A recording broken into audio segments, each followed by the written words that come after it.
नमस्कार दोस्तों, मैं राजकुमार मौर्य प्रखर इंडिया यूट्यूब मंच पे आपका स्वागत है। आज हम बात करेंगे लोकसभा चुनाव पांचवें चरण की। पांचवें चरण में उत्तर प्रदेश की 14 लोकसभा सीटों पर चुनाव हुआ। उन 14 लोकसभा सीटों में इंडिया गठबंधन को कितनी सीट, एनडीए को कितनी सीट मिल रही है और कौन कौन सी सीट मिल रही है, शानदार तरीके से आपको बताने जा रहे हैं। आपसे अपील है, चैनल पर आप पहली बार आए हैं तो चैनल को जरूर सब्सक्राइब करिए। सबसे महत्वपूर्ण है प्रत्याशियों का नाम, प्रत्याशियों की स्थिति, लोकसभा क्षेत्र आपके सामने मैंने ओपन कर दिया है। सबसे पहली सीट आपके सामने दिख रही है, लखनऊ के ऊपर, लखनऊ के बगल की सीट है मोहनलालगंज।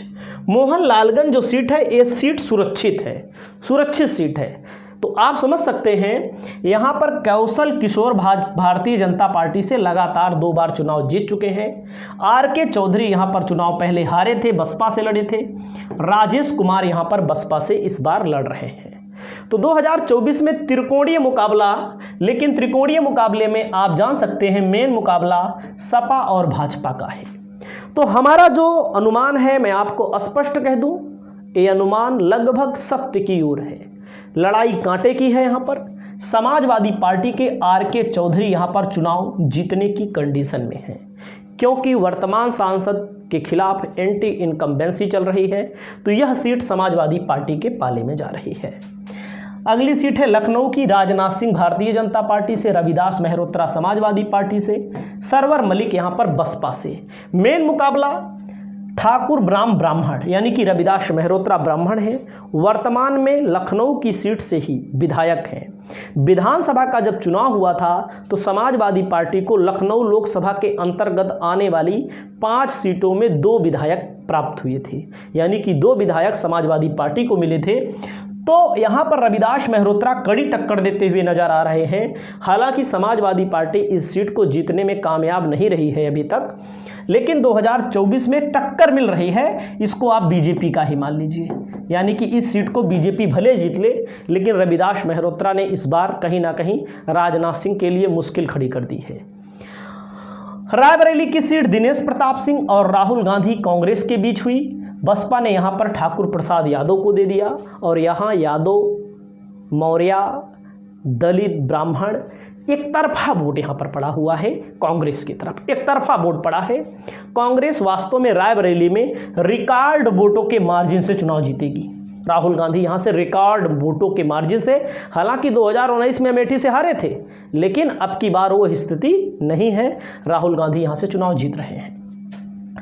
अमेठी की बात मैं करूं, और एक बात और जान लीजिए, विधानसभा का जब चुनाव हुआ था 5 विधानसभा में 4 पर सपा का कब्जा है। यहाँ पर इसी लोकसभा के अंतर्गत ऊंचाहार विधानसभा है, जहां से आपने देखा होगा मनोज पांडे भारतीय जनता पार्टी में दामन थाम लेते हैं, सपा के विधायक।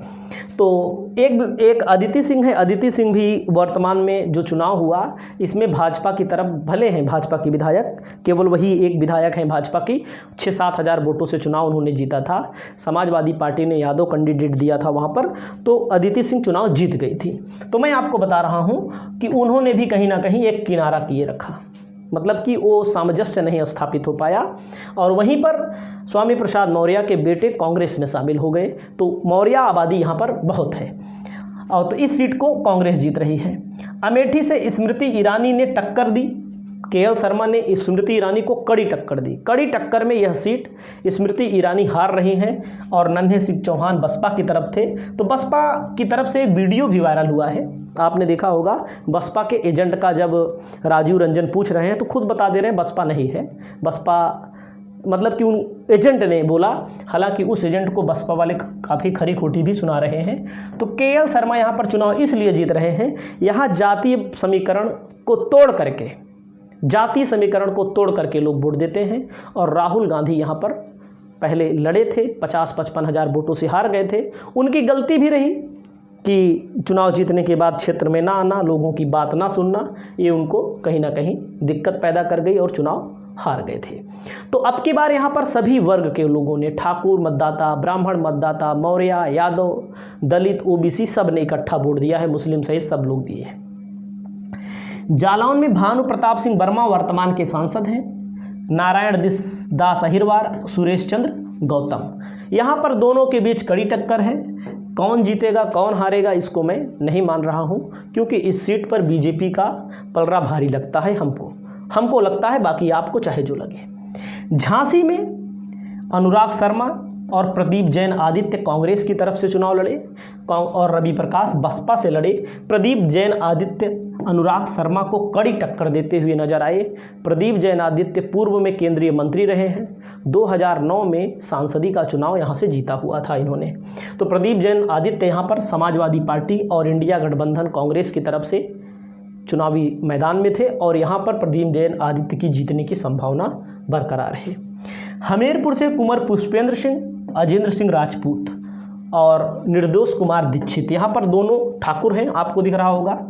दो ठाकुर सपा की तरफ से भी भाजपा की तरफ से भी, और बसपा ने यहाँ ब्राह्मण कैंडिडेट मैदान में उतार करके मुकाबले को दिलचस्प बना दिया। इस सीट पर भी समाजवादी पार्टी चुनाव जीत सकती है। मैं ये नहीं कह रहा हूँ कि जीत जाएगी, लेकिन जीत सकती है। अगर मैं बांदा की बात करूं, आर.के. सिंह पटेल, कृष्णा देवी शिवशंकर, ये भी पटेल हैं। मयंक द्विवेदी जो ब्राह्मण हैं यहाँ पर बांदा में, मयंक द्विवेदी की तरफ काफ़ी ज़्यादा शिफ्ट हुए हैं। काफ़ी ज़्यादा इसलिए फाइट में है यहाँ पर। फाइट का मतलब समझ लो, बीजेपी का बहुत भारी नुकसान, और इस सीट को समाजवादी पार्टी हमारे प्रेडिक्शन में चुनाव जीत रही है। बात करें फतेहपुर से, साध्वी निरंजन ज्योति लगातार 2 बार चुनाव जीती, बड़े अंतरों से चुनाव जीती रही। नरेश उत्तम पटेल का कार्ड यहां पर समाजवादी पार्टी ने अपने प्रदेश अध्यक्ष को उनको पद से हटाया और यहां पर पाल को प्रदेश अध्यक्ष बना दिया पूरे उत्तर प्रदेश के लिए। और किसको दे दिया? नरेश उत्तम पटेल को टिकट दे दिया। जब विधानसभा का चुनाव हुआ था, 6 विधानसभा बराबर यहाँ पर 1 लोकसभा है यहाँ पर, तो 2 विधायक यहाँ पर समाजवादी पार्टी के हैं। और मैं आपको बता दूं, यहाँ पर नज़दीकी मुकाबला था, प्रत्येक सीटों पर नज़दीकी मुकाबला था। 10,000 वोट, 10,000 नहीं 7,000 वोट, 4,59,000 यहाँ पर समाजवादी पार्टी पाई थी टोटल विधानसभा में। और आप ये भी जान लीजिए, एकदम साफ बताएं, समाजवादी पार्टी को पीडीए वाले ही लोग वोट देते हैं। यहाँ पर पटेल, मुस्लिम, यादव, मौर्य यही लोग वोट देंगे इनको, और बाकी जो वोट मिलेगा साध्वी को मिलेगा। उसके अलावा एंटी इनकम्बेंसी तो है ही, और इनका मामला यहाँ पर बिगड़ता हुआ हमें नज़र आ रहा है। नरेश उत्तम पटेल जीत रहे हैं, और नरेश उत्तम पटेल के पीछे कारण यही है कि प्रदेश अध्यक्ष पटेल यादव बैकवर्ड बनाम यहाँ पर मामला इनके साध्वी निरंजन। कौशाम्बी में विनोद सोनकर और पुष्पेंद्र सरोज शुभनारायण, मेन मुकाबला इन्हीं दोनों के बीच में था। पुष्पेंद्र सरोज उस समय तक चुनाव में फाइट में थे, सिर्फ फाइट में थे जब राजा भैया ने किसी का समर्थन नहीं किया था। हालांकि खुले तौर पर उन्होंने किसी का समर्थन नहीं किया, लेकिन अंदरूनी तौर पर राजा भैया और पुष्पेंद्र सरोज, यानी कि जो पुष्पेंद्र सरोज के पिताजी हैं इंद्रजीत सरोज जो हैं यहाँ के बड़े नेता हैं, कद्दावर नेता हैं। तो एक बार मुकदमा भी हुआ था, उन्होंने ठाकुरों को लेकर के कुछ बोला था, तो मुकदमा हो गया था मानहानि का। तो यहाँ पर मैं आपको बता दूं, पुष्पेंद्र और समाजवादी पार्टी की तरफ से थे, और यहाँ पर राजा भैया ने अंदर ही अंदर समर्थन दे दिया, और चुनाव बीजेपी यहाँ पर हार रही है, 100% हार रही है कौशाम्बी में। बाराबंकी में राजरानी रावत, तनुज पुनिया और शिव कुमार दोहरे, ये भी सुरक्षित सीट है। इस सुरक्षित सीट पर तनुज पुनिया बड़े अंतर से चुनाव जीतेंगे। विधानसभा के चुनाव में समाजवादी पार्टी यहाँ पर 3 विधायक जीती थी। एक विधायक तो ऐसे हार गए थे चुनाव 1500 वोट से, जो एएमआईएम के लड़ने के कारण। कांग्रेस भी यहाँ पर ठीक ठाक चुनाव लड़ती है, ज़्यादा नहीं, जहाँ जैसे कहीं कहीं पर 1000 वोट पाती है, 500 वोट पाती है, लेकिन इन जगहों पर कांग्रेस भी अच्छा वोट पाती है। तो इस सीट को पक्का निकाल रहे हैं। फैजाबाद से लल्लू सिंह और अवधेश प्रसाद के बीच, और सच्चिदानंद पांडे ने यहाँ पर बसपा के पांडे ने यहाँ पर बीजेपी का नुकसान किया। शहरों में तो लल्लू सिंह आगे हैं, लेकिन गांव में अवधेश प्रसाद दलित चेहरा, सामान्य सीट पर दलित चेहरा उतार करके समाजवादी पार्टी ने बीजेपी को यहाँ पर परास्त करने में कोई कसर नहीं छोड़ी। तो हमारे हिसाब से ये सीट भी बीजेपी हार रही है। कैसरगंज में करण भूषण सिंह और भगत राम मिश्रा के बीच मेन मुकाबला रहा। बसपा ने भी यहाँ पंडित दिया, क्योंकि ब्राह्मण बाहुल्य क्षेत्र है। यादव मुस्लिम और ब्राह्मण का मतलब यहाँ पर अगर 50% भी ब्राह्मण साइकिल को वोट दिए होंगे तो यहाँ पर करण भूषण सिंह के लिए मुसीबत बन सकती है। हालांकि उनको इतने हल्के में नहीं लेना चाहिए, उनके पिता बहुत कई बार चुनाव यहाँ पर जीत चुके हैं। तो गोंडा से कीर्तिवर्धन सिंह, श्रेया वर्मा और यहाँ पर सौरभ कुमार मिश्रा। बसपा ने कई जगहों पर डेंट किया है, किसको? बीजेपी को यहाँ पर डेंट किया है। तो आपको अगर स्पष्ट तौर पर देखना चाहें तो एक सीट इसको मैं कांटे की टक्कर में डाल देता हूँ, 2 seat, 3 seat, 4 seat, 5 seat, 6 seat, 7, ये भी टक्कर डाल दीजिए, ये भी टक्कर डाल दीजिए। हालांकि हमीरपुर में समाजवादी पार्टी चुनाव जीत रही है। 5 सीट 6 सीट तक, 7, 8, ये तो टक्कर है ही। 9, कम से कम 14 सीटों में 9 सीटों पर समाजवादी पार्टी का पलड़ा भारी है।